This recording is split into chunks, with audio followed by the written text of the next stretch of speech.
Salam sejahtera, terima kasih karena bersama dengan saya di Nazilin Unity Channel. Sudah banyak kali parti PAS, ahli parlimen, adun Perikatan Nasional kalah dalam pilihan raya, kalah dalam saman fitnah. Kalau kita ingat, beberapa waktu yang lepas, salah seorang ahli parlimen daripada Perikatan Nasional PAS kalah saman fitnah. Dan ada lagi beberapa lah. Yang terkini Papagomo. Papagomo yang entahlah, kita pun sudah meluat nak melihat dia bercakap. Dia pun telah memohon maaf tanpa rasa malu segan kepada Ketua Polis Negara dan Mahkamah. Tapi ada juga orang yang masih melayan beliau. Aku pun bingung. Tapi itu cerita lain. Sudah kena saman kalah, masih lagi tak henti-henti. Kali ini, adakah Hadi akan disaman pula dengan jumlah saman yang lebih besar oleh DAP? Ini apabila Hadi tetap anggap Perikatan Nasional berjaya di air kuning dan sekali lagi mengulangi menggelar DAP anti-Islam. Adakah DAP, pemimpin-pemimpin DAP, akan membuat laporan polis dan menyaman Hadi Awang kerana menggelar DAP anti-Islam? Jangan-jangan jika ini dibuat, Hadi akan menghadapi masalah yang besar dan mungkin akan disaman puluhan juta. Mampukah Hadi bayar? Sebelum saya teruskan ulasan ini, jangan lupa yang ada masalah gout, kencing manis, tinggi darah, tekan butang produk yang ada dalam video ini. Produknya sangat murah, produknya berkesan, beribu-ribu orang sudah membelinya dan merasakan sehat. Jangan lupa ianya juga lulus KKM dan halal. Beli cepat sebelum Anda kehabisan stok karena ianya sangat berbaloi. Hari ini Hadi mengulangi menggelar DAP anti-Islam. Itulah sebabnya mungkin Hadi akan disaman 10 juta.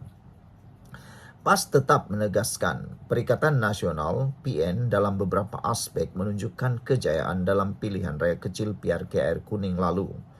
Tan Sri Abdul Hadi Awang berpendapat penurunan undi Melayu Islam disebabkan langkah mempersuci DAP dan rakan-rakannya oleh DAP.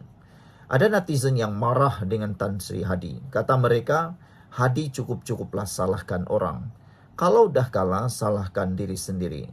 Jangan meludah ke muka orang. Takut nanti ludah itu kembali ke muka sendiri, kata mereka. Kalau sudah kalah, bermuhasabah. Sebabnya kalah kenapa? Jangan salahkan orang. Ini dah kalah, salahkan orang.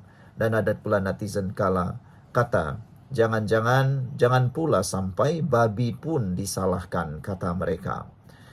Walaupun calon PAS dan PN Ustadz Abdul Muhaimin Malik ialah seorang tokoh agama yang bertauliah dan mengajar di banyak masjid, kata Hadi, malah muridnya ramai daripada kalangan UMNO. Mereka sekadar memahami Islam dalam ibadah fardu ain sahaja, tetapi menolak kewajipan politik dalam Islam, kata Hadi.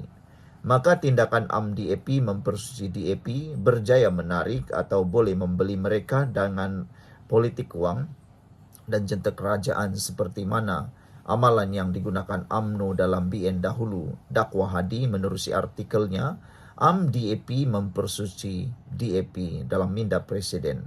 Dalam masa sama, bekas Menteri Besar Terengganu sepenggal itu mengulangi pendiriannya sebelum ini bahawa DAP sebagai anti-Islam. Nah, inilah yang menyebabkan ramai orang yang berpendapat Hadi mungkin perlu diajar dengan saman apabila menuduh DAP sebagai anti-Islam. Menurut Hadi, PAS sebelum ini pernah bertahaluf dengan DAP dan PKR tetapi kemudian membatalkannya kerana berpandukan surah tertentu. Asalnya, kata beliau, mereka teruskan. Walau bagaimanapun, DAP yang nyata anti-Islam dilarang menyertai kerajaan pusat berpandukan surah Al-Mumtahanah ayat 9, ujarnya.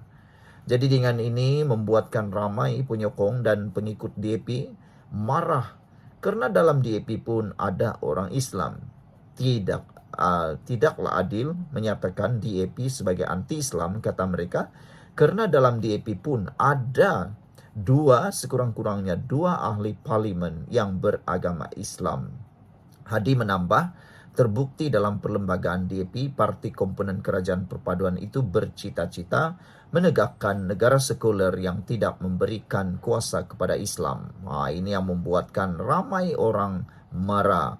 Dan DAP pula, penyokong DAP pula mula menyatakan kegusaran mereka terhadap pemikiran Hadi yang ekstrim itu. Tambah Hadi lagi, DAP mengeluarkan kenyataan secara terbuka menentang pelaksanaan syariat Islam, walaupun penguatkuasaan syariat Islam itu adalah terhadap penganut Islam sahaja. Sehubungan itu jelas Abdul Hadi pas menolak kerjasama dengan pihak bukan Islam jika tujuannya mahu akan kemenangan dan kuasa semata-mata. Apabila Hadi bercakap tentang tujuannya hanya kemenangan dan kuasa semata-mata, ramai pengulas politik, penganalisis politik membalikkan semula ayat ini kepada Hadi. Kata mereka, kalau begitu apa tujuan Hadi menganggap DAP anti-Islam? Kalau sebenarnya kata mereka DAP pun ada ahli parlimen beragama Islam. Takkanlah DAP terus anti-Islam, kata mereka. Dan pada masa sama, Hadi merumuskan bahawa PRKR Kuning dan PRK Nenggiri tidak boleh menjadi ukuran kerana perubahan boleh berlaku dalam keadaan yang berbeza dan berubah-ubah. Ramai yang menganggap rumusan Hadi ini bukanlah rumusan yang bagus atau baik. Kata mereka, rumusan yang Hadi buat ini sekadar rumusan menyenangkan hati sendiri, menyenangkan hati para penyokong Perikatan Nasional, memujuk hati yang kalah itu. Kata mereka, tiada maknanya apa yang Hadi katakan ini. Dia mesti cakap berdasarkan fakta. Faktanya mudah. Kerajaan Pakatan Harapan Barisan Nasional sudah dipercayai oleh rakyat Malaysia dan kini mengancam sepenuhnya PAS dan Bersatu Perikatan Nasional. Faktanya, kalau gabungan kerjasama PHBN ini diteruskan, PAS dan Bersatu akan hilang sekurang-kurangnya 30 kerusi parlimen. Itu faktanya. Fakta Hadi kata tidak boleh jadi ukuran. Itu adalah satu fakta yang tidak tepat. Hadi kata PAS kekal beristiqomah dengan perubahan ke arah yang lebih baik melalui islah dan tajdid. Kata Hadi lagi, PAS menolak perubahan progresif, liberal dan pragmatik yang berkonsepkan sekularisme. Okey, tak apalah. PAS masih tak move on, PRKR Kuning, anggap DAP pula, sucikan DAP. Baiklah. Apabila pendapat anda tentang ulasan tadi, jangan lupa tinggalkan komen anda, tekan butang subscribe dan kita jumpa lagi. Bye-bye.